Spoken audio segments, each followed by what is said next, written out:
Hey everyone, welcome to RevTrev NFL, and I'm so glad that you're here because today we are going to be talking about fantasy football strategy.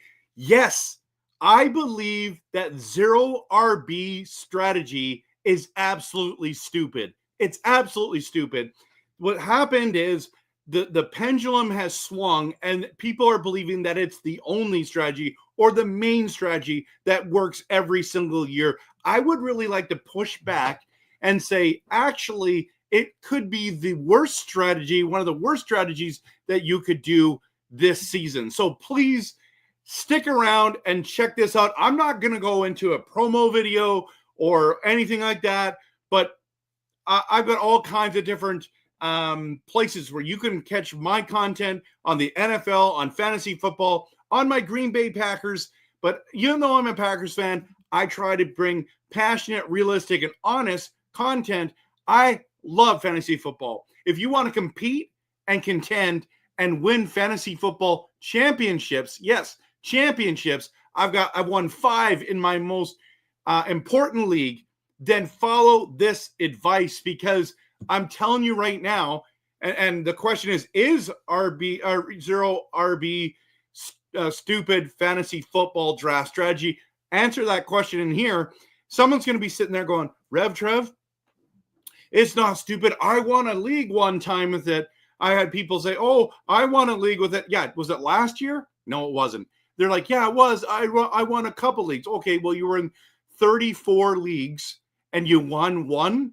Like, well done. I almost want to push back when anyone comes into my comments and says stupid things like this. And I say, show me a screenshot of your team winning from this last season. I'm telling you right now, it's not the one that you want to. This is not the default one where everyone's like, oh my goodness, you can't. You have to do this. If you don't do this, you're absolutely crazy. No, use your brain. Do some research. Figure it out. We'll talk about it because I want you to be prepared. Okay. Mock draft, and then be careful how content creators show you how to win your league with zero RB strat. Okay, I'll talk about that in a little bit more.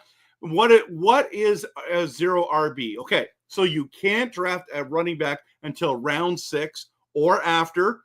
Get a whole bunch of good elite wide receivers, good solid wide receivers, and you can go and get an elite quarterback and or tight end early. That is the strategy, and you can punt on running back. This is what the strategy says. See, as I say this, you can punt on running back. That sounds stupid, doesn't it? Because it is stupid. It used to work back in the day, but it doesn't always work. Now, technically, you can win with any strategy because it's not only about the strategy, but it's actually which players you actually draft. You can draft, say, you don't just say running back or wide receiver. When you mock, figure out which ones. You know what I mean? And if you look about last year, you could have, oh, that was the elite wide receiver. Or they say, oh, see, you drafted CMC. What a bust. He was consensus number 1. And then people say, oh, well, injuries happen way more to running backs than you do wide receivers. Which running backs? Which running backs? You're drafting the wrong ones. And you're saying, Trev, you're doing too big of a blanket statement. No, listen to me. It's not about just the strategy. It's about which players. You can say wide receiver, but what if your wide receiver is, I don't know, let's just use any name. I'm just thinking of Terry McLaurin, right? Well, good, really good player. Awesome. Had a good year. Will he have a good year this year?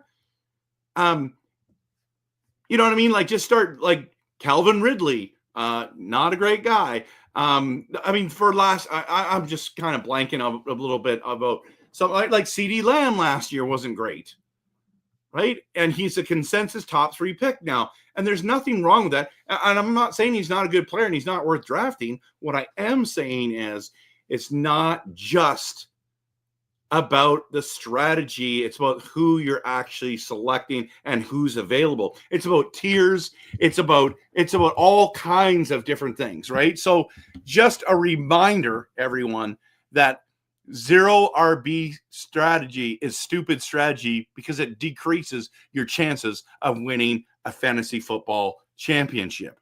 Now, let me explain to you why and how, okay? Now, zero RB depends on your league format.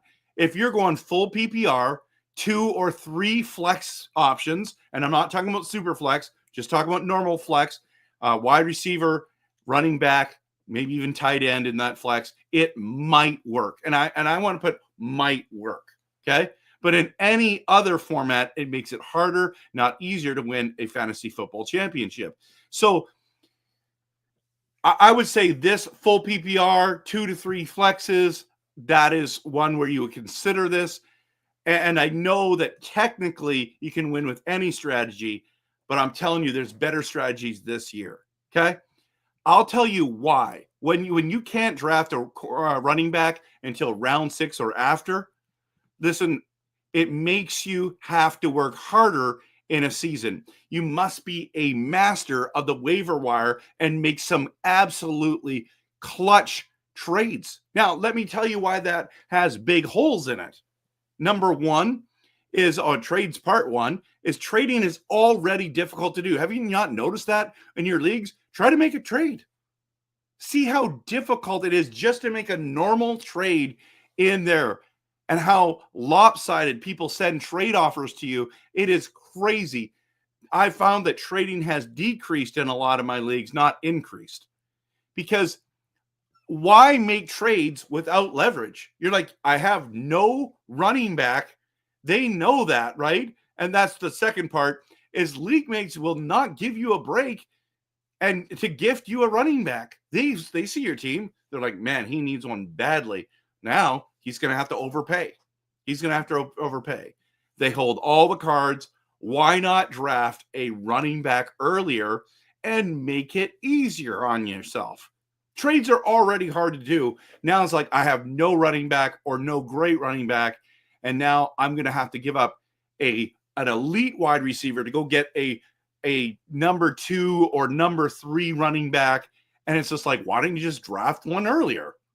Just makes no sense. I'm going to wait till round 6 or later to get him running back. That sounds so dumb because it is dumb. It is a dumb one. And then let's go to the waivers, okay? Oh, you'll just have to pick up some guys. Pick up a guy off of waivers. You know what? With Fab now, which is a great thing, it reigns in all football leagues. Listen, you won't land the available waiver wire running back easily. Everyone's trying to get the right running back. They're going to spend big dollars. You're going to have to spend way more on Fab for a running back than you want to. Why not just draft a running back earlier and you won't have the problems? Now, everyone deals with injuries, whether it's wide receiver, whether it's running back, there's suspensions, there's all kinds of things, players getting even suspended for a game by their own team or the NFL, and you have to go through that. Injuries are a massive minefield that you already have to navigate through. Why not just draft a running back earlier? Because that's the solution, right? So I want to show you a mock draft that I did. And again, that's why I want to bring this up, because I want to encourage you to be prepared and mock draft and get yourself ready, because you have to be careful about how these content creators are showing you how to win your league with zero RB. I'll show you what I mean by that. Okay. By the way, I'll just explain it. Then I'll talk about the thing that's scrolling on the bottom. Okay. So what they do is they go into Fantasy Pros or whatever site, Sleeper, and then they just do one that has no other players in it. And they just mock draft it, and it's just the computer going through and says, see, you can get this guy here, this guy here. But when you go into a real draft, people don't draft by that. They go off the board, and then you're kind of hooped. You're like, wait, I practice this all the time on Sleeper without any other real humans. I tried this on, Yahoo, on whatever you can. I don't even know if you can do that on Yahoo. Whatever one, Fantasy Pros. I had no real humans. Even if you go into, like, say, for example, Yahoo or something like that, that actually has people and say, well, I don't mock draft because after round 6, they all quit. Well, that's better. That's more realistic than doing one on Sleeper with no other humans. At least it gives you a percentage. Okay, these are the wide receivers again. These are the quarterbacks. These are the tight ends. And these are the running backs that are available. It makes zero sense to watch these guys who don't even have any real person in it. Now, you can do it to show some examples and stuff, but when it comes to zero RB, it's absolutely ridiculous. Let me show you what I did on mine. Okay. So this is now, I want to take the banner down. Actually, it doesn't matter. So I kind of messed this up. This is a 12 team, by the way. This is a 12 team. I'm at pick 10. Like, don't just like, oh, it's an 8-team league. Of course it works. No. Okay. 12 team. I start off and I landed Amon St. Brown. I was very excited to do that. Absolutely love. Every year he's a solid wide receiver. Then it comes around the corner. Nico Collins, Neighbors, HN goes Nakua. And then I have the option of Drake London, Brian Thomas Jr., and Lad McConkey. I think they're all going to have solid years. Happy to take Drake London there. Then watch. Okay? All these running backs go. Kyron Williams, Genty, Taylor, Josh Jacobs, Bucky Irving, Chase Brown. They're all going to have great seasons. Come back around. Then there goes T. Higgins, Josh Allen, the second quarterback off the board, right? This is real people sitting there. Someone picked Lamar Jackson in round 1, pick 9. I know, it's insane, right? So you're sitting there looking at that, and then Josh Allen goes in the 3rd round. That would be more realistic for most leagues. JSN, A.J. Brown, Tyreek Hill, Garrett Wilson, James Cook goes off the board. Look at how many running backs are already off the board. How many wide receivers off the Devontae Adams went way earlier than anticipating. I was anticipating. And then I'm like, you know what? All these wide receivers, there's a lot of good ones. I'm going to wait. I'm going to hopefully get Mike Evans or someone like that the next round. No, I go George Kittle, Daniels goes, and then Kenneth Walker. Look at this guy. HN, Walker, Hampton, Caleb Johnson in the 12th pick. He went 4 running backs, right? So that just clears it up. So I come back around. Mike Evans gets taken right before me. Then I'm like sitting there going, you know what, Jalen Hurts, there is a great pick. I'm not going to get Joe Burrow or Hurts coming back. So I'm going to go now. I pick Hurts. So there you go, 2 elite wide receivers. And then you've got then an elite tight end in Kittle. You got a very good top 4 quarterback in Hurts. And then all of a sudden Connor goes, Hubbard goes, Breece Hall goes, Travion Henderson goes, Alvin Kamara goes, Montgomery goes, Pollard goes. There's nothing really great. Okay? Mark Andrew goes, which is fine. Laporta goes. I come back and I'm like, you know what? I like George Pickens a lot. I'll pick him. He's my flex option, right? Harvey goes. I mean, you're talking now rookies. What are they going to do? Who knows? Right now, Harvey's not even on the top 2 running backs on the depth chart for the Denver Broncos. Might change. Caleb Johnson is he starting the season healthy? I'm not sure. Right? And then Pacheco goes, which is fine. He's up and down. I'm now in the 6th round, okay? And I decided to take a running back because I'm like, I can't handle this anymore. This is absolutely ludicrous that I don't have a running back yet. And I love Aaron Jones, being a former Packer, and I think he did a good year with the Vikings. I take him there. Then it goes Swift, Mixon, Brian Robinson. Look at how it's just dropping off the map. They're all gone. Tracy's gone. This is what real drafts like. Jordan Addison is there. So I pick him. Find out now he's going to be suspended. Great. Absolutely great. Right? Then we go around Warren, Tank, Bigsby. I get Cooper Kupp later. And that's what's happening there. So this is a real life draft. Most people stayed till around 6, 7, 8. It gave a better sense. Now I want to show you this team again. Okay. By the way, if you haven't followed me on, I want to bring this off, on YouTube, X, or Facebook, or TikTok. By the way, you're going to love my TikToks. I love bashing the Bears on there. You've got to follow me on this. Rev Trev NFL, okay? So now the question is, when you look at this team, okay, and there's a couple guys at the end here that show, when you look at this team, does it say this 0 RB team win a championship? Does it? Because I would say no. You can put yes or no in the comments right now. You say, yes, that team can win, will win.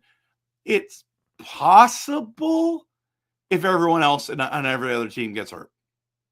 Like, this is not a championship winning. Those running backs, Aaron Jones, Jaylen Warren, Tank Bigsby, Guerrero, if CMC goes down, that would be great. You're going to have to pick up every backup running back in the NFL, okay? This is not a good enough roster. It's got high-end talent at the wide receiver position.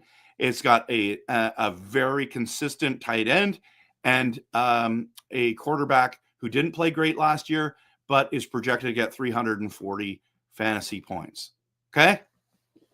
That's where we're at. I don't think this team wins. I want to show you one last thing. Okay? This is what they predicted me to get. This is what I'm going to get with this roster. And everyone's like, hey, man, 0 RB is the way to go. I'm ranked 7th out of 12. 2,381 fantasy points. The guy who's at the top is got higher. Now he's got more quarterback play, so maybe that's the skewed one. Let's use the one. Let's use the one where second, because the guy Smash must have drafted like 2 really great quarterbacks. Okay, maybe 3. Let's go, Michelle. Okay, look at the running back situation there. Mine's at 533. Michelle's got 678. Diego's got 829. Frank has 982. Like, that's a major disadvantage potentially, right? So this is where I'm saying they're not saying, hey, you will easily win this. And then now they're like, hey, don't worry about it. You can make a trade. Well, try to make a trade in a public league. Not going to work. Try to make a trade in your home league. Difficult when you don't have any leverage. Try to make a trade in a league that you just joined. They're going to try to gouge you and rip you off. Oh, well, we'll just get some guys. You might be able to fluke out and get a guy off of waivers. You might be able to fluke out and have a backup sitting on your bench and say, hey, I could do this. No. Some guy gets injured and you're like, hey, see, it worked. It worked. Yeah, you fluked out. It's bad, stupid strategy. I'm just telling you. I know that a lot of people are going to get triggered by this. I totally get it. I know you're sitting there and you're going, Rev Trev, I'm not with you, man. I'm not with you. Okay, do a mock draft. Send me screenshots of a 12-team league with what you have at a 0 RB strategy, and I'll show you a team that's not going to win. Thanks so much, everyone, for being here. I hope that you have a fantastic day. And not only do I love making fantasy football content, but I also love making NFL content. Have an awesome day. Go Pack, go, and go win championships, baby. Y'all ready for this?